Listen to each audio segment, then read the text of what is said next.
The iPod Touch 5th generation was a massive redesign in 2012 that has held up all the way until even 2020, as the newest iPod currently being sold by Apple looks almost exactly the same. Hey, how's it going? I'm Josh from 91 Tech, and today we're taking a look at the iPod Touch 5th generation. How does it hold up 8 years later?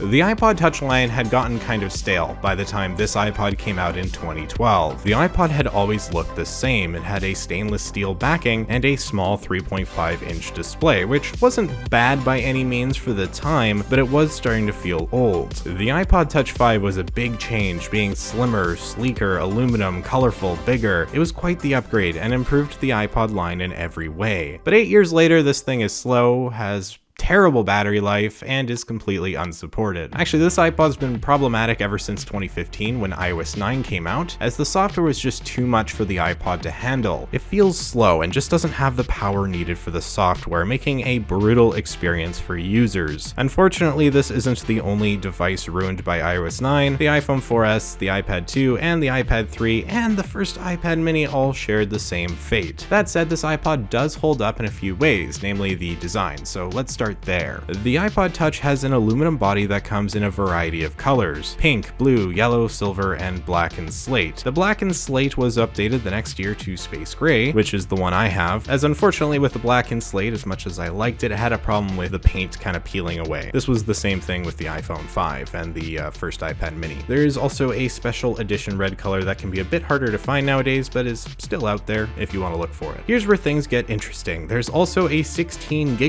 iPod 5 that came out in mid-2013. At the time, there actually hadn't been a 16GB iPod, and 32 gigs was the base storage, at least for the 5th gen. This iPod was unique in that it only came in silver and dropped the back camera as well as the loop strap thingy. I'll come back to that. It was $70 less than the 32GB regular iPod, and that actually wasn't a terrible deal. For people using this only for music, the camera didn't matter, and if you didn't mind the lesser storage, it was a decent option. For most though, the 32 gig was a better choice. And then in 2014, Apple made a regular 16GB iPod Touch 5 for some reason, so you could get a regular 16 gig instead of the silver one. The iPod Touch 5th gen may be one of the most overly complicated products Apple's ever made for absolutely no reason. There were so many little changes and iterations throughout its life. I'm not exactly sure why Apple didn't just do it all in the first place, but that's enough of that for now. Let's talk about the loop thingy on the back of the iPod. There's this silver button on the bottom left-hand corner of the iPod. When you press it, it pops up and you can attach the included Apple loop that comes with the iPod. This was meant to improve the photo-taking experience and kind of replaces a digital camera strap for people. So, you hang it around your wrist and you don't drop it when you're taking pictures, which I don't know why that would be a problem with such a small and light device, but I guess having some weight actually makes it easier to hold in a way. Anyways, this wasn't a very highly used feature, and so Apple dropped it with the 6th generation iPod Touch, which was a surprise to nobody. Apple actually was really big on the camera when this iPod came out, and we'll get to that in a minute, but first let's look at the front of the iPod. We have a 4-inch Retina display that still looks really good and has held up well. Under that we have the home button without Touch ID. This was totally fine for 2012, as Apple hadn't even introduced Touch ID yet. The iPod 6 in 2015 also didn't have Touch ID, which wasn't great but made sense as a cost-cutting measure. Then the iPod 7 in 2019 didn't have Touch ID, so that's interesting. But anyways, it's fine that we have a regular home button here. I think it's actually really important to note how much of a selling point this display was. This came out the same year as the iPhone 5, which was the first iPhone to raise the screen size from 3.5 inches to 4 inches, making a big difference in the user experience. It made the iPod feel really fresh and new, which is something a lot of people were excited about. It really upped the appeal of the 5th gen iPod, and it's nice to see that it's held up so well. On the bottom of the phone, we have the Lightning port and headphone jack. This was the first iPod Touch to have a Lightning port instead of the old 30-pin ports, and I think we can all agree that was a terrific change. Let's take a look at those cameras. The rear sensor has 5 megapixels and takes pretty bad photos, although it was a good improvement over the iPod 4. Shots are often blurred and grainy, and while you can get usable pictures if you take them in good lighting outside, the camera was never really its strongest suit, even though Apple hyped it up a lot at the time. Of course, a big portion of the user base would have been people who had never had a phone phone before, and so having any sort of camera that could fit in their pocket would have been really cool. So back in 2012, this was good enough. With this iPod, we can record video in up to 1080p at 30 frames per second. Yes, it technically is 1080p, but that really isn't indicative of the quality, as this thing just doesn't take good video. Maybe okay for 2012, but it doesn't look good anymore. And then there's the selfie camera on the front here. It has 1.2